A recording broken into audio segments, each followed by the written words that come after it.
नमस्कार दोस्तों, मैं सीपी राठौर लेकर आया हूं एमपी बोर्ड के लिए अति महत्वपूर्ण प्रश्नों की श्रृंखला। क्या लेके आया हूं? एमपी बोर्ड के अति महत्वपूर्ण प्रश्नों की श्रृंखला। हम इन प्रश्नों को क्रम से पढ़ेंगे। किससे पढ़ेंगे? क्रम व्यवस्था से पढ़ेंगे। बोर्ड में आने के लायक हैं उन प्रश्नों को हम क्या पढ़ेंगे? विस्तार से पढ़ेंगे और क्रम से पढ़ेंगे। तो पहले हम पढ़ते हैं गद्य खंड को। किसको पढ़ते हैं? गद्य खंड को। तो गद्य खंड का है पाठ 1। क्या है? पाठ 1। इसका नाम है भय। क्या नाम है? भय। प्रत्येक पाठ की होती है विदा। क्या होती है? विदा। इसकी विदा है निबंध। क्या विदा है? निबंध। प्रत्येक पाठ का लेखक होता है। इसके लेखक कौन है?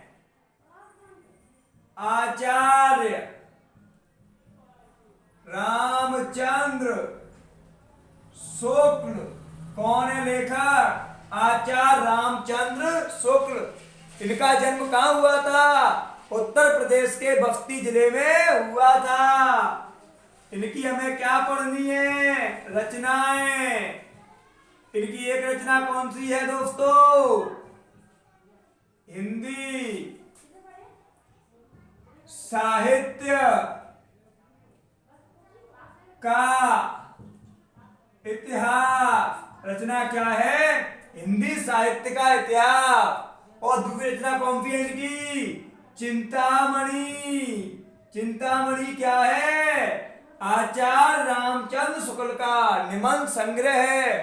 ये इतना महत्वपूर्ण था कि इन्होंने चिंतामणि नाम से भाग निकाले। चिंतामणि भाग 1, चिंतामणि भाग 2, चिंतामणि भाग 3। तो शुक्ल ने अपने निबंध भय में क्या की है? भय की समीक्षा की है। किसकी समीक्षा की है? भय की समीक्षा की है। उन्होंने भय के दुष्प्रभावों के बारे में चर्चा करते हुए बताया कि ये भय समाज में फैला हुआ है। उन्होंने बताया कि जो भय है ये समाज में फैला हुआ है 2 रूपों में। एक तो है साध्य रूप और दूसरा कौन सा है? असाध्य रूप।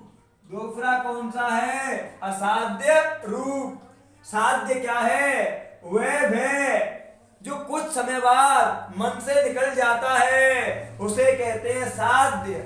और वह भय जो मन से नहीं निकलता उसे क्या कहते हैं?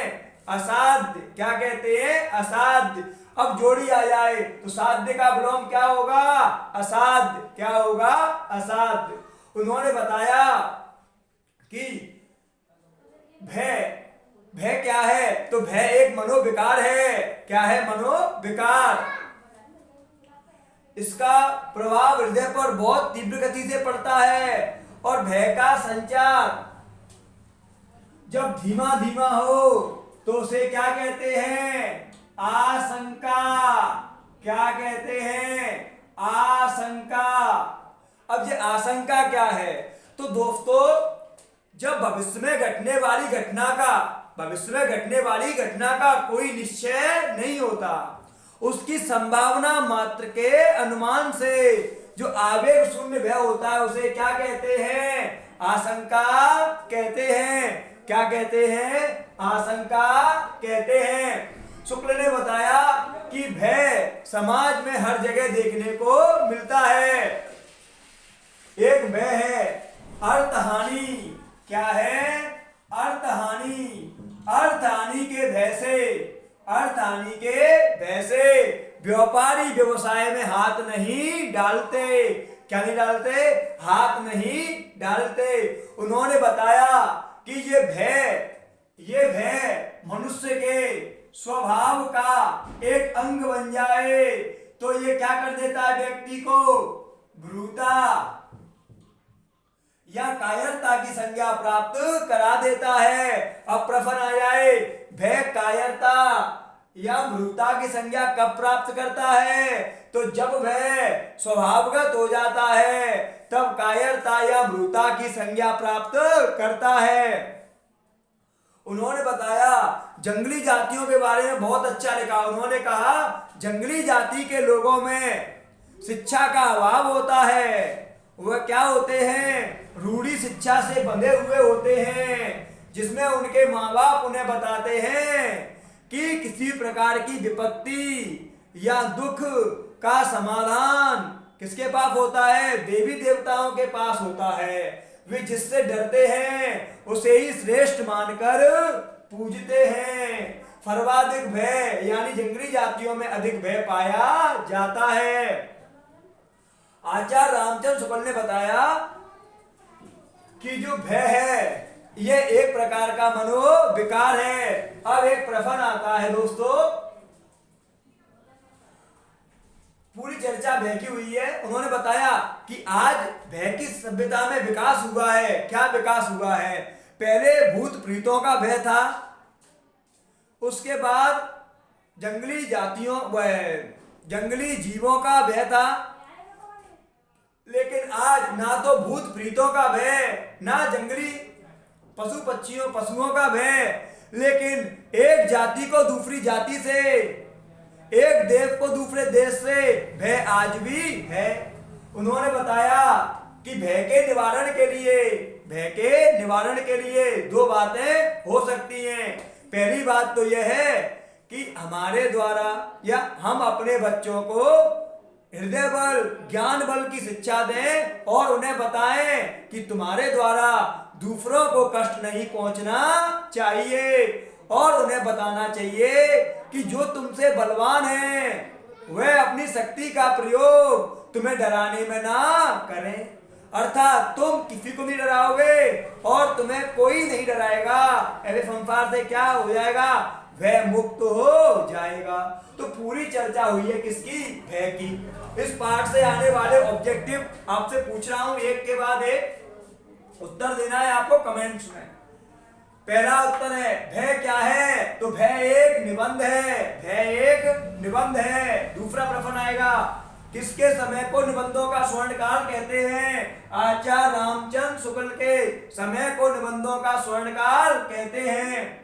तीसरा प्रश्न आएगा आचार्य रामचंद्र शुक्ल की दो रचनाएं लिखिए। तो हिंदी साहित्य का इतिहास और चिंतामणि भाग 1, भाग 2, भाग 3 विचार वीथी, ये रचनाएं किसकी हैं? आचार्य रामचंद्र शुक्ल की हैं। अब एक प्रश्न आ जाए, भय भ्रूता या कायरता की संज्ञा कब प्राप्त करता है? तो जब भय स्वभावगत हो जाता है तब कायरता या भ्रूता की संज्ञा प्राप्त करता है। एक प्रश्न आ जाए, समाज में भय कितने रूपों में फैला हुआ है? तो नॉर्मल नॉलेज क्या है? भय साध्य, असाध्य, आशंका, भ्रूता, कायरता के रूप में समाज में फैला हुआ है। लेकिन एक नॉलेज है, शुक्ल जी ने कहा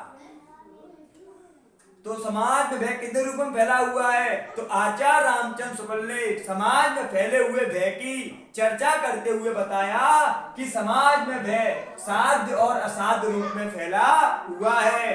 तीसरा प्रश्न आ जाए कि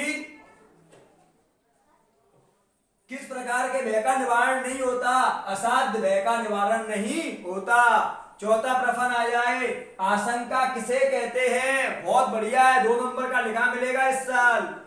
तो भविष्य में घटने वाली घटना का जब निश्चय नहीं होता, उसकी संभावना मात्र के अनुमान से जो आवेग शून्य भय होता है उसे क्या कहते हैं? आशंका कहते हैं। और इस साल आने वाला प्रश्न है, बहुत मोस्ट है, भय और आशंका में अंतर लिखिए। प्रश्न क्या है? भय और आशंका में अंतर लिखिए। बहुत मोस्ट प्रश्न है, इस साल आने के लायक प्रश्न है ये। कौन सा? भय और आशंका में अंतर लिखिए। तो पहला पॉइंट क्या लिखोगे आप?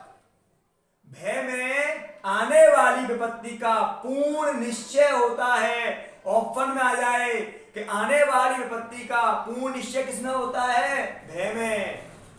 आशंका में आने वाली विपत्ति पर शंका रहती है। दूसरा क्या लिखोगे? भय में घबराहट अधिक होती है और आशंका में घबराहट कम होती है। तीसरा, भय का प्रभाव कम समय तक रहता है, आशंका का प्रभाव अधिक समय तक रहता है। भय एक मनोविकार है, आशंका एक मनोभाव है, एक नॉलेज। भय से एक व्यक्ति का आत्मबल क्षीण हो जाता है और आशंका से उस व्यक्ति में विचार की स्थिति उत्पन्न होती है। ये क्या है? भय और आशंका में अंतर है। अब कुछ ऑब्जेक्टिव आ जाएं कि किसके समय को निबंधों का स्वर्णकाल कहते हैं? आचार्य रामचंद्र शुक्ल के समय को क्या कहते हैं? निबंधों का स्वर्णकाल कहते हैं। हम मोस्ट प्रश्न पढ़ रहे हैं, कल इस पाठ के अर्थ पढ़ेंगे, इसलिए आप क्या करो, चैनल को सब्सक्राइब करो और वीडियो को लाइक करो, ज्यादा से ज्यादा शेयर करो। पूरे 1 महीने में हिंदी क्लोज पूरा पाठ पढ़ा रहा हूँ, मोस्ट प्रश्न पढ़ा रहा हूँ। अभी प्रश्न लूंगा मोस्ट जो परीक्षाओं में आएंगे, आपको कमेंट्स में उत्तर लिख के भेजने हैं। मैं 2 प्रश्नों के उत्तर पूछ रहा हूँ आपसे। पहला प्रश्न का उत्तर दोगे आप, भय और आशंका में अंतर लिखिए, कमेंट्स में उत्तर दोगे आप इसका। दूसरा प्रश्न है, किस प्रकार के भय को आशंका कहा गया है? ये 2 प्रश्नों के उत्तर आप कमेंट्स में भेजोगे मुझ तक। ठीक, अब मैं परीक्षा में आए हुए ऑब्जेक्टिव फॉल कराता हूं। मैंने कलेक्शन लेके रखा हुआ है परीक्षा में आए हुए प्रश्नों का। एक भी प्रश्न आपका आउट ऑफ नहीं होगा, ऑब्जेक्टिव तक आपका बनेगा, क्योंकि हम पूरा हिंदी पढ़ चुके हैं। जो लोग इस चैनल पर नए हैं, वीडियो पहली बार देख रहे हैं, वो चैनल को सब्सक्राइब कर दें और क्या करें, वीडियो में जाकर मेरे पुराने वीडियो देख लें, जिससे सब्जेक्ट क्या हो जाएगा, आसान हो जाएगा। मैं सीपी राठौर आपको हिंदी पढ़ाऊंगा और बोर्ड में 100 to 100 नंबर लाने के लिए मेहनत भी होगी। अब पहला ऑब्जेक्टिव आया है इस पार्ट से, किसी आती हुई डॉट डॉट विपत्ति को कहते हैं भय। अब आएगा दूसरा ऑब्जेक्टिव आया है, भय जब स्वभावगत होता है डॉट डॉट प्राप्त करता है किसकी स्थिति, कायरता या भ्रूता की संज्ञा। पुरुषों की भ्रूता की पूरी डॉट डॉट क्या होती है, तो पुरुषों की भ्रूता यानी कायरता क्या होती है, हमेशा निंदा होती है। एक प्रश्न आया, सूत्रात्मक शैली का निर्माता किसे कहते हैं, तो सूत्रात्मक शैली का निर्माता आचार्य रामचंद्र शुक्ल को कहते हैं। इन्होंने अपने निबंधों में विचारात्मक शैली, भावात्मक शैली, सूत्रात्मक शैली का प्रयोग किया है। एक प्रश्न आ जाए, जंगली और असभ्य जातियों में डॉट डॉट भय पाया जाता है अधिक कम, तो क्या पाया जाता है, अधिक भय पाया जाता है। भय किसे कहते हैं, तो आने वाली विपत्ति या दुख के साक्षात्कार से, आने वाली विपत्ति या दुख के साक्षात्कार से उत्पन्न मनोभाव को ही क्या कहते हैं, भय कहते हैं। अब आ जाए, पंडितों में भ्रूता नजर आती है, शास्त्रार्थ में किसमें नजर आती है, शास्त्रार्थ में। मनोविकार का विवेचन किसमें हुआ है, भय में हुआ है। साध्य का विलोम शब्द होगा असाध्य। तो आज हमने क्या पढ़ा है, पाठ 1, इसका नाम क्या है, भय। इसके लेखक कौन है, आचार्य रामचंद्र शुक्ल। विधा क्या है, निबंध। कल हम पढ़ेंगे इसके क्या अर्थ, क्या पढ़ेंगे, अर्थ। तो दोस्तों क्या करो, वीडियो को लाइक, चैनल को सब्सक्राइब। मिलते हैं कल नए वीडियो में।